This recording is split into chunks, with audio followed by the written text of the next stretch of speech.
Ce film est l'un des meilleurs films de guerre sortis ces dernières années. Battleship Island. En 1945, sur l'île de Hashima, des milliers de Coréens vont être réduits en esclavage par les forces militaires japonaises.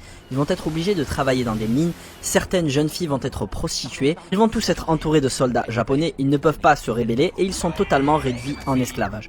Sauf qu'il va y avoir un infiltré, un résistant, qui va se rendre sur l'île pour aider cette population coréenne à s'échapper de l'île.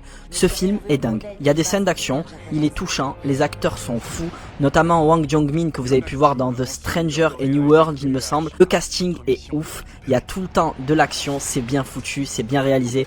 Les décors d'époque, que ce soit l'aviation, les forces militaires, les armes, tout est respecté. Et c'est super intéressant d'avoir un film qui parle de la Seconde Guerre mondiale, mais du point de vue de l'Asie et pas du point de vue européen, que ce soit en France, en Allemagne, etc.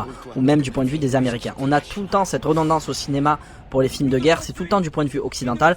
Là, pour le coup, on a des événements qui se sont réellement passés, des événements qui sont très peu traités au cinéma, et c'est encore plus intéressant quand c'est bien réalisé. Vraiment, Battleship Island, un film sud-coréen incroyable qui est disponible en français. Il est disponible à l'achat et à la location sur Canal+, mais vous pouvez très facilement le trouver en streaming. Le film a presque 10 ans, il est sorti en 2017. Vraiment, Battleship Island, une petite pépite à voir, un bijou du cinéma sud-coréen. Ceux qui l'ont déjà vu, s'il vous plaît, n'hésitez pas à me mettre en commentaire ce que vous en avez pensé.